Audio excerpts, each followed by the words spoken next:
Assalamualaikum warahmatullahi wabarakatuh. Bismillahirrahmanirrahim.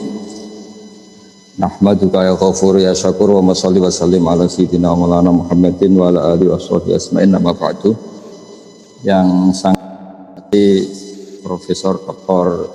Said Akil Al-Munawwar selaku guru besar, dulu beliau adalah teman-temannya saya, Profesor Zaini Dahlan, ketika ngajar S3 di Jogja. Wali Kota Salatiga juga wakilnya yang saya hormati, Ketua MUI Bapak Ali Suaidi, juga moderator Bapak Irfan Hilmi yang saya hormati. Saya alhamdulillah, saya sesyukur-syukurnya karena saya menemukan mungkin yang kesekian setelah guru saya Kiai Haji Maimun Zubair, setelah bapak saya Kiai Haji Nur Salim, orang yang berstatus ayatan min ayatillah fil hifdi. Jadi termasuk saya kagum sekali dengan hafalannya Pak Said tadi tentang tahun kelahiran dan sebagainya. Memang yaitu syaratnya profesor. Jadi ya harus dikagumi, tapi ya memang seharusnya demikian. Tapi saya yakin tadi ketua MUI-nya bisik-bisik sama saya kayaknya nggak paham. Itu mungkin tawadhu, artinya tawadhu itu ya sebetulnya paham tapi pura-pura nggak paham. Atau memang benar-benar nggak paham, berarti jujur. Jadi dua kemungkinan baik semua. Kalau dia nyatanya nggak paham ya jujur. Kalau paham berarti tawadhu. Itulah Islam. Islam itu agama yang kata Rasulullah SAW, ajaban di amril mukmin, inna amrahu kullahu khairun. Orang mukmin itu selalu menakjubkan, semua urusannya bagus. Ketika dapat nikmat syukur ya bagus, ketika dapat musibah sabar juga bagus. Sehingga mungkin perasaannya para wali, para ulama melihat pandemi ini ya biasa, mungkin ibadahnya baru ibadah sabar, diuji Allah, karena diantara sunnatullah adalah walana bluwanakum bisyai'im minal khaufi wal ju'. Selalu kita diuji rasa takut. Kita takut mati, takut miskin. Semoga lama-lama ya takut kaya setelah kita. Karena setelah orang mau jadi wali itu takutnya malah kaya. Karena kalau kaya nanti uangnya banyak, hisabnya banyak, polanya akeh. Jadi takut itu tidak harus dari kaya menjadi miskin. Kita yang latihan mau jadi wali juga takut kaya karena takut banyak hisab. Juga sebagian kita takut banyak istri karena takut banyak yang marahin, itu macam-macam. Namanya takut itu. Saya termasuk pengagum Profesor Dr. Said Akil karena beberapa kali saya mengikuti pengajian beliau, baik ketika baca Quran secara tartil dan Quran usul fikih tadi. Tapi saya pastikan orang Solo 3 ini butuh taisir, ya, butuh mempermudah dari penjelasan itu. Insya Allah ini mulai Pak Ketua MUI saya bantu. Nanti kalau tidak khatam kapan-kapan ngaji lagi. Nanti mulai warokot, lubul usul sampai apa? Yang gampang-gampang saja. Nanti tak ajarin kitab yang gampang dan dia kuat beli. Ya warokot, terus apalah yang gampang, lubul usul dan sebagainya. Apa yang dikatakan Pak Said tadi benar sekali bahwa ilmu usul fikih itu pokok. Tapi penjelasannya memang sebetulnya mudah. Kalau dalam sebuah kitab yang saya baca istilahnya ada kata fama fatahum illa mujarradul istilah. Sebetulnya aplikasi usul fikih itu sudah dilakukan oleh para sahabat. Cuma mereka tentu tidak perlu bikin istilah apa itu istihsan, apa maqasid, apa saja. Tapi mulai dulu ada mengatakan itu hadis, ada mengatakan itu mauquf ala Abdullah bin Mas'ud. Mulai dulu perasaannya orang banyak adalah maro'ahul muslimuna hasanan bahwa indallahi hasan. Sesuatu yang menurut konsensus orang banyak itu baik, maka itu hakikatnya menurut Allah juga baik. Kenapa demikian? Karena kata Pak Said tadi, ada diam yang penting. Tidak semua sesuatu harus syariat berkomentar. Tapi ada wasakatan asya, ada yang didiamkan oleh syariat, tapi diam itu sendiri menjadi sumber hukum. Karena memang dari awal min ghairi nisyanin, bukan karena Allah lupa tapi rahmatan lakum. Itu sebagai rahmat.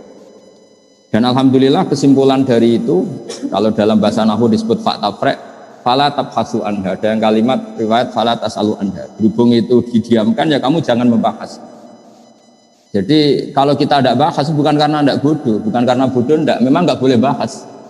Jadi yang pinter ya barokah karena memberi penjelasan, yang menang ya barokah. Memang dalam banyak hal nggak boleh bicara. Jadi ini saya tidak tahu, saya ini afdol saya apa afdol yang diam ini, karena memang sebagian masalah itu tidak boleh dibicarakan.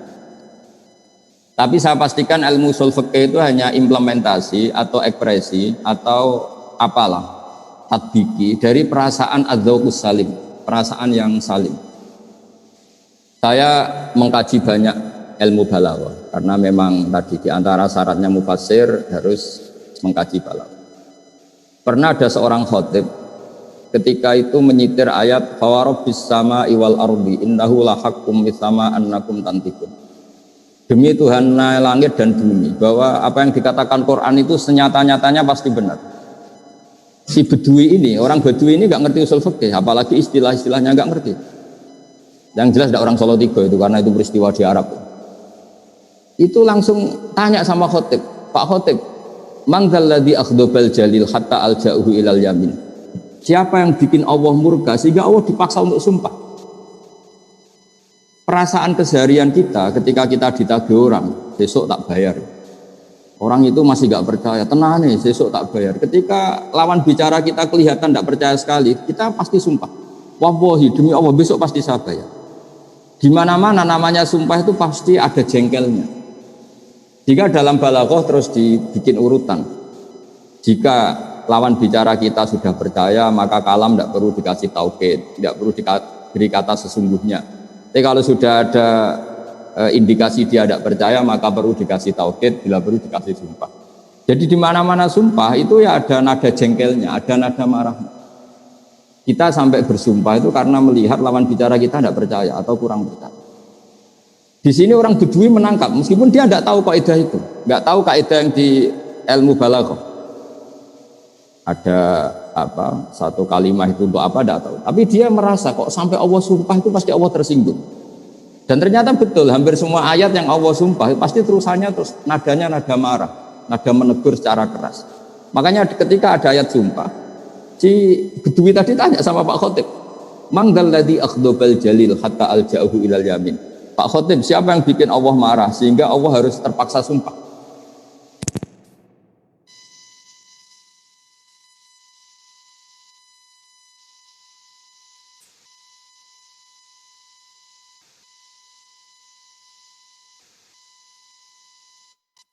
Berdasarkan ulama, baik itu nahwu, sorof maupun apa saja, itu sebetulnya implementasi dari adzauqus salim, dari rasa yang benar.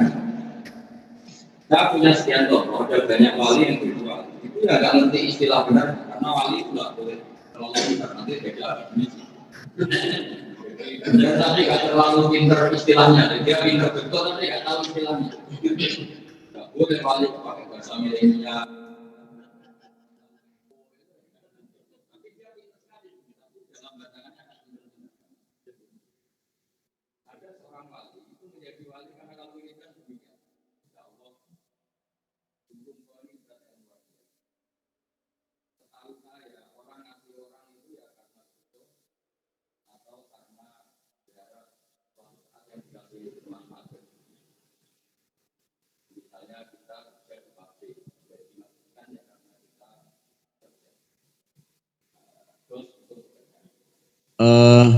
Suara Gus Baha agak macet-macet ini, belum terdengar lagi sampai ke Salatiga.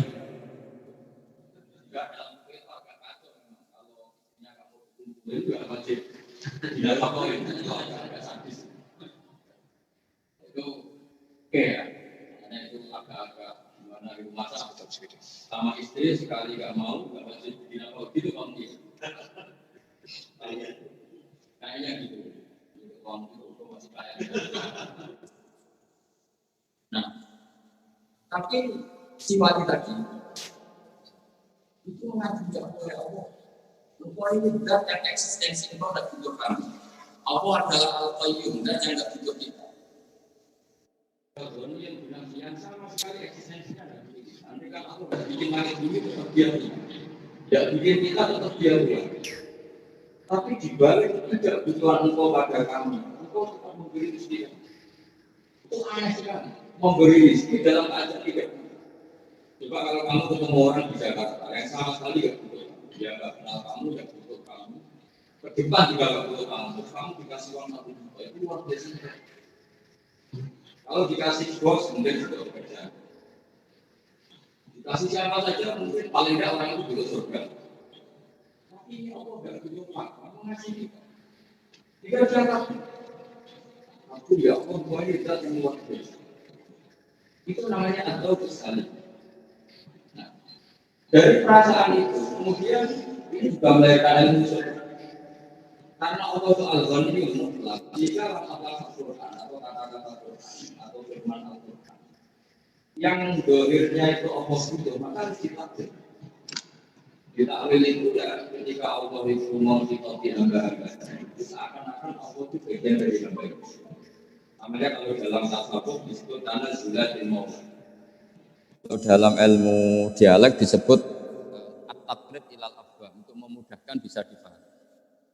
Misalnya begini, Allah itu zat yang begitu kaya, sekaya-kayanya, tapi pernah mengistilahkan dirinya man dzalladzi yuqridu Allaha qardan hasanah. Siapa yang mau menghutangi kami? Tentu Allah itu tidak pernah hutang, apalagi gadekan BPKB itu tidak akan pernah. Tapi Allah mengistilahkan siapa yang mau meminjami kami? Itu sesuai hakikat. Harta kita milik Allah, semua alam raya milik Allah. Ngapain Allah butuh pinjam? Ada lagi istilah intan surwaha yan surkum. Allah adalah al-ghaniyul mutlaq, zat yang sangat kaya.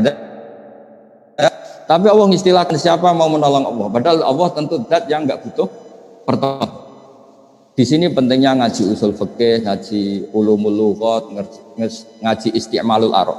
Sampai itu kita akan salah. Makanya saya setuju dengan peringatan Pak Sail, akan bahaya sekali kita kalau nafsirkan Quran padahal kita tidak malian bil arabiyah, tidak kaya, tidak mutabakhir bil arabiyah. Meskipun kita pasti putus asa, kalau ingin alim betul pasti sampai innalillahi wa inna ilaihi raji'un tadi. Tapi kita semua boleh berperasaan alim, bukan karena apa-apa. Karena sebagian ulama mengatakan karena az-zahir. Kebenaran agama ini itu azharu min samsi dzahira, lebih jelas ketimbang matahari di siang hari. Jika siapapun dia dengan segala keterbatasan itu akan mudah sekali memahami agama ini. Ini barokahnya Allah sifat az-zahir. Sehingga dengan Allah sifat az-zahir, orang paling bodoh pun bisa memahami Allah. Karena Allah punya sifat az-zahir. Meskipun tidak akan ya'rifuna kunhahu, ya'rifuna haqiqatahu. Karena Allah juga bersifat al-batin, sehingga tidak tersentuh sampai hakikat. Tapi yang perlu dicatat, agama ini adalah az-zahir. Karena Allah adalah az-zahir. Maka agama ini disifati liyudhirahu ala dini kulli. Agama ini begitu jelas. Sehingga ketika kita diperintahkan Allah sujud, kita berlogika itu gampang. Kenapa harus sopan sama Allah? Sama majikan kita yang ngaji makan beberapa hari saja kita harus sopan, apalagi sama Allah.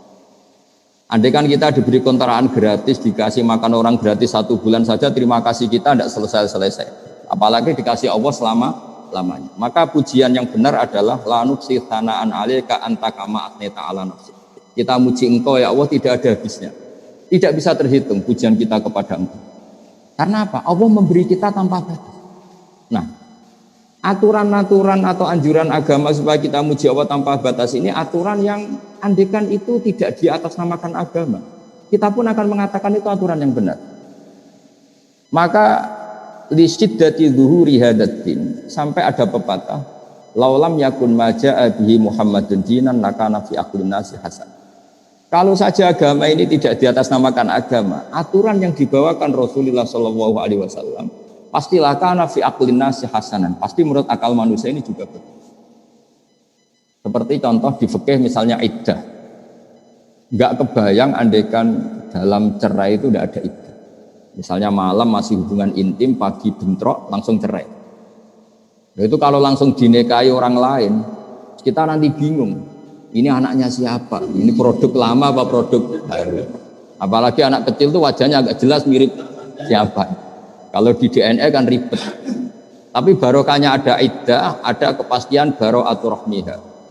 Sampai perempuan ini benar-benar terbebas rahimnya dari sperma zaut awal atau suami pertama, baru boleh nikah. Jadi iddah ini penting. Kita sebagai ahli fikih akan mengatakan, setidaknya mengatakan li baro'ati rahmi. Tapi kita ini tidak ahli fikih saja, tapi juga punya ubudiyah, punya kehambaan kepada Allah. Sehingga dalam kitab-kitab fikih masih disisakan karena dikarang oleh orang-orang yang yakhshawnallaha, orang-orang yang sangat takut Allah, disisakan aulit ta'abbud. Oke, iddah ada batasannya, yaitu misalnya mutafan ana zaujuha yang 4 bulan 10 hari. Kalau min dawatil khaid ya 3 kali masa suci, kan ada aturannya. Yang untuk mutallaqah, ya yang untuk mutallaqah min dawatil khaid itu salah satu puru. Tapi mesti ditambah aulit ta'abbud. Kenapa ditambah ta'abbud? Karena kalau enggak kita liar. Kalau fikihnya hanya libaro atirohmiyah, pasti kita liar.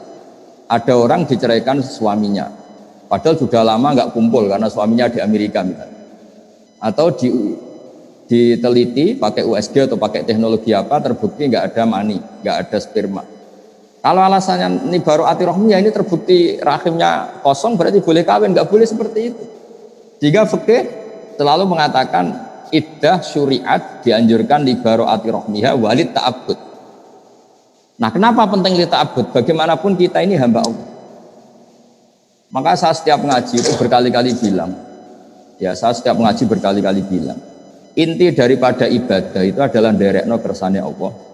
Sambil kita kalau terpaksa itu ya pura-pura alim, pura-pura tahu lah alasannya. Tapi ini hanya tahu tidak sebagai madarul illah atau madarul hukmi atau masalikul illah.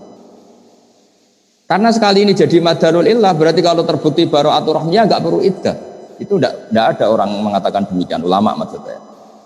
Harus ada li ta'abbud. Tanpa li ta'abbud kita enggak tahu loyalitas kita terhadap ketentuan Allah Subhanahu wa taala. Misalnya begini. Saya minta tolong Pak Ketua MUI, mau tak contohkan, tak suruh enggak pantas, ini Ketua MUI. Saya menyuruh, ya sudah ini terpaksa ya bahasa amar.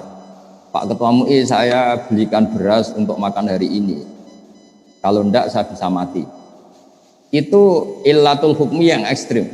Sehingga Pak Ketua MUI bisa dengan mudah membelikan beras karena ini sembako, makanan pokok. Kalau enggak ya saya bisa mati. Suatu saat tak suruh yang enggak penting banget, bahkan agak keliru. Pak Ketua MUI saya belikan rokok. Dia ahli medis, ahli kesehatan. Wah, ini perintah tidak benar, maka tidak saya laksanakan. Agak pakai ilatul hukmi, maka loyalitasnya perlu diragukan. Atau saya suruh mindah gelas yang nggak penting. Coba gelas yang dari kanan agak geser sedikit ke kiri. Pentingnya apa, urgensinya apa, terus tidak nurut. Meskipun yang saya perintahkan itu tidak nurut dalam hal sepele, tapi saya akan menvonis orang itu bahwa tidak loyal. Nah, di sini pentingnya aulit ta'abbud. Meskipun sudah jelas bara'atul rahmi, kita tetap nderekno Allah, ada iddah, karena pokoknya nderekno kersane Allah. Kalau perempuan mutallaqah atau mutafan anda zaujuha harus ngalami iddah. Sehingga ini pentingnya benar yang dikatakan Pak Said tadi. Di antara sekian syarat al-usuli adalah mimman yattaqillah, mimman yakhshawaha asadda. Pokoknya yang asadda taqwa, yang asadda. Enggak boleh orang cerdas saja di usul fikih, harus orang takwa. Karena dengan takwa ini ada rasa ubudiyah. Kayak tadi, kalau saya punya santri yang nurut, mbok tak kongkon beli sesuatu yang nyun sewu kayak rokok pun beli. Meskipun saya tidak mensyaratkan rokok. Karena butuhnya nurut. Maka saya berkali-kali cerita dulu guru-guru kita sampai Imam Syafi'i itu. Dulu diajarin Imam Malik, diajarin guru-gurunya. Kalau kamu punya budak, punya abed kalau dulu, iqla' hadhihi sokhra fa inna tahtaha dhahaban. Yang satu, iqla' hadhihi sokhra. Jadi yang agak rasional diberitahu, iqla' hadhihi sokhra. Lima daya sayyidi, li anna tahtaha dhahaban. Karena di bawahnya ada emas. Dia membongkar batu besar itu karena berkeyakinan di bawahnya ada emas. Pertanyaannya, loyalitasnya dia melakukan perintah itu karena logika ada emas apa karena perintah? Kalau karena ada emas, ini bahaya betul. Suatu saat diperintahkan lagi, iqla' hadhihi sokhra. Memangnya ada apa? Ya gak ada apa-apanya. Ngapain dibongkar? Padahal majikannya sedang uji loyalitas, bukan sedang mencari emas. Nah, di sini selalu kita butuh, di balik alasan illatul hukmi selalu ada ubudiyah.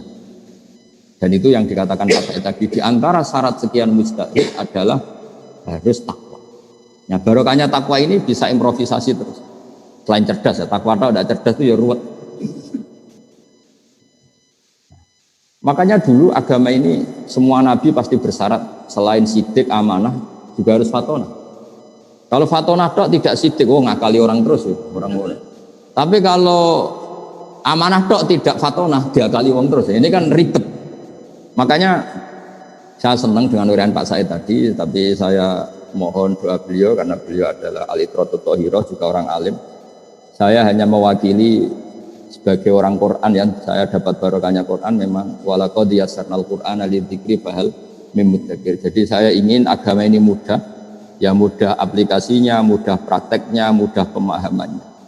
Sehingga meskipun mereka nggak ngerti ilmu usul fikih yang itu untuk gelar doktoral tadi, dan itu penghormatan bagi orang Solo Tigo karena diterangkan ilmu yang jelimet gitu. Itu kalau nggak untuk gelar doktor nggak mungkin. Jadi bagus itu, artinya ada penghormatan pada kita yang mendengar. Karena tadi itu ilmu papan atas ya. Saya aja yang sudah kiai agak bingung, apalagi yang nggak kiai itu masih apa? Cuma do gaya tok pura-pura paham.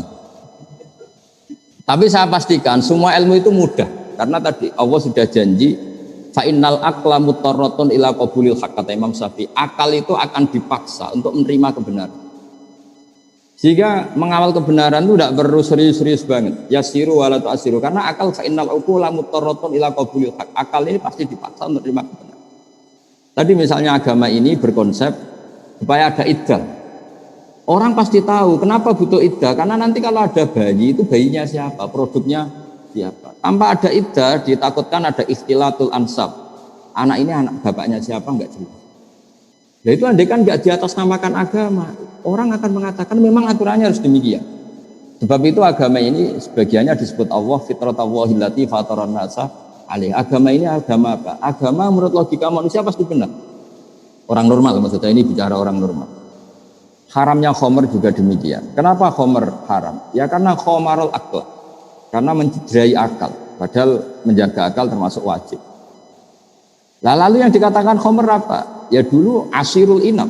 Dulu itu ya inab yang diperas. Lama-lama kenapa haram? Lah ini ilatul hukmi. Ya karena yukhomirul akla, merusak akal. Artinya terus fakullu ma khoromaral akla, yang merusak akal yang namanya khomer, atau sama-sama muskir, atau sama-sama haram. Yaitu ada masalikul ilm. Nah, kemudian ulama berdebat, apa kias itu penting? Ada yang mengatakan penting tidak penting, yang jelas nanti hasilnya sama.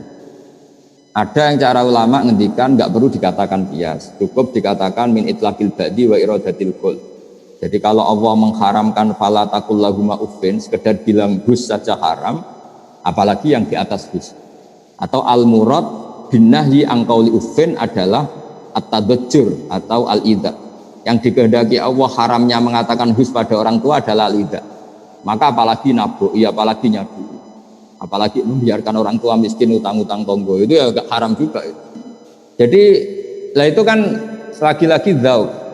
Mungkin orang dulu tidak mengistilahkan itu min itlaqil ba'di wa iradatil qul, atau mengatakan itu masalikul illah atau illatul hukmi adalah al-idza, sehingga apa saja yang menyakiti orang tua haram. Itu kan sudah dibahasakan oleh ulama, karena mau tidak mau ulama butuh istilah untuk mempakemkan satu teori, ada istilah, ada terminologi. Tapi tanpa itu pun agama ini bisa difahami. Itu yang disebut walaqad yassarnal Qur'ana lidzikri fahal. Sehingga dulu saya ini termasuk pengagum cerita-cerita orang Buduwi. Orang-orang Buduwi itu orang yang jauh dari pemahaman. Tapi seringkali mereka kalau bikin natijah, bikin kesimpulan itu sering benar. Misalnya Nabi pernah ngendikan yadhaku rabbuna, Allah itu pernah senyum melihat ini, melihat orang sering jamaah, melihat ini. Si Arabi tadi mungkin tidak pati hafal jumlah yang Allah senyum kepada siapa saja, itu tidak pati hafal dia. Cuma dia langsung takok, awayat hakur rabbu ya Rasulullah, apa Tuhan itu pernah senyum? Iya. Jawabnya Arabi tadi lucu. Lan na'dima min rabbin yadhaku khairan. Wah, kalau Tuhan pernah senyum, biasanya orang senyum itu enggak mau menyiksa, akan baik-baik saja. Jadi, dan itu dibenarkan Rasulullah. Beberapa kali orang Buduwi punya kesimpulan, Nabi ngendikan mansar rohu ayang duro ila ahli jannah fal yang duri ila. Kalau kamu ingin melihat penduduk surga yang masih hidup, ya lihat. Jadi orang Buduwi, karena apa? Ya agama ini mudah. Lagi-lagi agama ini mudah. Sehingga orang yang enggak cerdas banget, itu ya bisa paham. Meskipun enggak bisa ngistilahkan tadi. Ya pusing kalau orang bisa di konmil masalikul illah harus ada jamek. mutorid, munakis, jamek manek, nggak boleh ada farik. Itu, oh iya kalau nggak paham bisa bilang amin amin itu. Dianggap doa itu. Tapi ini kan cerita ya, cerita apa?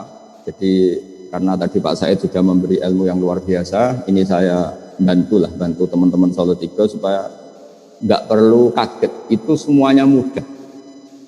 Yang kamu nggak hafal itu hanya istilah, tapi nurani kamu akan paham. Karena walaqad yassarnal Qur'ana lidzikri fahal min muddakir. Jika dulu itu begitu mudahnya orang-orang Bedui memahami Islam. Sampai ketika Islam nggak difahami Ikrimah bin Abi Jahal, nggak bisa difahami oleh orang-orang kafir yang masih kafir zaman itu. Nabi kalau ngendikan ketika dapat informasi tentang itu hanya ngendikan gini, misluhu la yajhalul Islam. Orang secerdas dia itu tidak akan bodoh tentang Islam. Akhirnya mereka yatafakkaru fil Islam wa yata'ammalu fil Islam. Akhirnya yang masuk Islam. Karena kata Nabi malah dipuji ketika mereka masih belum Islam, ditawarin Islam belum mau, tapi Nabi ngendikan misluhu la yajhalul Islam. Ternyata betul setelah Islam itu dikaji. Makanya pentingnya Sulhul Hudaybiyah ketika semua perjanjian itu merugikan Nabi dan orang Islam. Masyhur itu Sulhul Hudaybiyah. Dan orang nggak bisa memahami Sulhul Hudaybiyah karena di antara perjanjian itu sangat merugikan Islam. Kalau orang Islam masuk kafir harus dibiarkan karena kafir dianggap habitat. Kalau yang kafir masuk Islam harus dikembalikan. Itu kan satu perjanjian yang sangat-sangat merugikan. Tapi ada poin yang diinginkan Nabi yang orang nggak tahu zaman itu. Yaitu Nabi ngendikan, tapi syaratnya di kafir Quraisy boleh mendiskusikan Islam. Itu aja benar. Dan orang nggak boleh dilarang ketika berdiskusi Islam. Akhirnya apa yang terjadi? Fama yatakallamu ahadun fil Islam illa dakhala fihi. Orang diskusi Islam akhirnya masuk. Karena setelah diuji secara ilmiah pasti kecenderungannya orang Islam. Misalnya diskusi di Darun Nadwah. Tuhan kita sama Muhammad keren mana ya? Tuhan kita apa ya? Berhala itu. Yang kita mandikan, kita urusi, kalau rusak ya kita dandani. Dan Tuhannya Muhammad siapa? Yang menciptakan langit bumi. Kan jauh, kerennya kan enggak. Wah, akhirnya ya semuanya masuk Islam. Makanya dawe Abu Bakar ketika mengenang itu, kita semua zaman itu enggak paham. Tapi akhirnya menjadi tahu. Nah karena mereka sudah masuk Islam ya sudah otomatis perjanjian yang merugikan Islam itu ya dibatalkan mereka sendiri. Nah, di sini hebatnya Quran, hebatnya Islam. Bal naqdhifu bil haqqi 'alal batili fayadmaghuhu fa idza huwa zahir. Islam datang dengan hak. Ciri utama hak itu apa? Kalau berhadapan-hadapan dengan batil pasti kemenangan ada di hak. Fayadmaghuhu fa idza huwa zahir. Pasti barang hak ini akan mengalahkan yang batil fa idza huwa zahir, dan batil itu pasti hilang. Makanya disebut ja'al haqqu wa zahaqal batil. Bagian ayat lebih ekstrim lagi. Diistilahkan mayubdiul batil wa mayuqid. Barang batil itu tidak akan bisa memulai dan tidak akan bisa kembali. Maksudnya yang namanya berhala atau yang namanya manusia itu tidak akan menjadi Tuhan. Dari dulunya ya tidak akan Tuhan, kedepannya juga tidak akan sebagai Tuhan. Karena hakikat batil adalah mala wujuda lidzati. Memang hakikatnya tidak pernah ada. Nah itu juga akhirnya. Nah, terus ilmu yang seperti ini ada yang mumpuni jadi filsafat, jadi filosof, kayak Imam Razi dan sebagainya dan sebagainya. Jadi saya mohon semohon-mohonnya sama semua pendengar bahwa saya benar-benar kagum sama Profesor Said dan memang harus seperti itu, pakai istilah-istilah terminologi usul fikih. Orang itu mau belajar. Dan nanti kitab-kitab yang enggak punya itu Pak Ketua MUI ini nanti tanya saya, nanti tak terangkan yang mudah ya, pakai bahasa Solo 3 aja lebih gampang. Tapi saya pastikan kalian semua tidak usah kaget, tidak usah apa, karena tadi semua yang ditulis ulama dengan bahasa masing-masing itu sebetulnya sesuai fitrah kita, sesuai dzauq salim kita. Hingga sudah saya jelaskan berkali-kali, dulu banyak orang Bedui itu mukhotobah dengan Nabi, muhawarah, itu akhirnya paham. Karena agama ini sesuai al-fitrah as-salimah, fitratallahi fatarana. Jadi seperti ketika Nabi melihat perempuan yang sedang menanak nasi lah, kalau bahasa sini mungkin, ketika apinya mau padam itu kan kalau sekarang disebuli, kalau bahasa Solo 3 disebuli supaya cepat naik apinya atau cepat membara. Itu bayinya dijauhkan. Terus ketika sudah agak jeda, bayinya didekap lagi. Kata Nabi, aro'aitum anna hadhihi tarihatun waladaha ilan nar. Apa kamu berpendapat bahwa seorang ibu ini membuang anaknya ke neraka? Ya tidak akan ya Rasulullah, tidak akan. Berarti terus ketika Nabi, Allahu arhamu bi ibadihi min hadhihi bi waladihi. Allah lebih rahmah kepada hambanya daripada si ibu ini dengan. Wah, itu sahabat senang semua. Karena kalau seorang ibu saja gak tega anaknya di neraka, di api, apalagi Allah yang lebih arham, lebih rahman rahim. Tapi kata Nabi, faktanya banyak yang di neraka, ilaman abad. Kalau ada orang masuk neraka, itu salah dewi. Terus dicekeli kanjeng Nabi, cek berusut. Gitu. Karena selalu itu tadi, terus di dunia ini ada contoh sekian hewan, yang dia memang nyari api. Dan kita jangan seperti hewan yang goblok itu. Wong api kok dicari. Jadi sebetulnya Nabi ini sudah akhidun bihujazikum, sudah megangin kita supaya tidak jatuh ke api. Tapi sebagian kita ngawur sekali tetap menuju api.